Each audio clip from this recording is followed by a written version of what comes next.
Salamlar olsun hamıya. Bu gün sizlərlə bərabər yeni bir film haqqında qısa məlumat verəcəm. Filmin adı Passengers'dir. Film 2016-cı ildə çəkilib. Filmin qısa süjet xətti budur.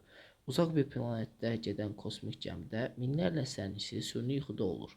Gəmidə baş verən nasazlıq nəticəsində Jim adlı sərnişin planlaşdırılandan 90 il tez oyanır. Uzun müddət tək qaldıqdan sonra Aurora adlı bir başqa sərnişin də oyanır. Daha sonra onlar gəmini xilas etmək və minlərlə sərnişinin həyatını qorumaq üçün mübarizə aparırlar. Gəmidə onların başına həm maraqlı, həm əyləncəli, həm də qorxulu hadisələr gəlir. Filmi izləməyi unutmayın. Film elmi fantastik, macəra, dram və romantik janrındadır.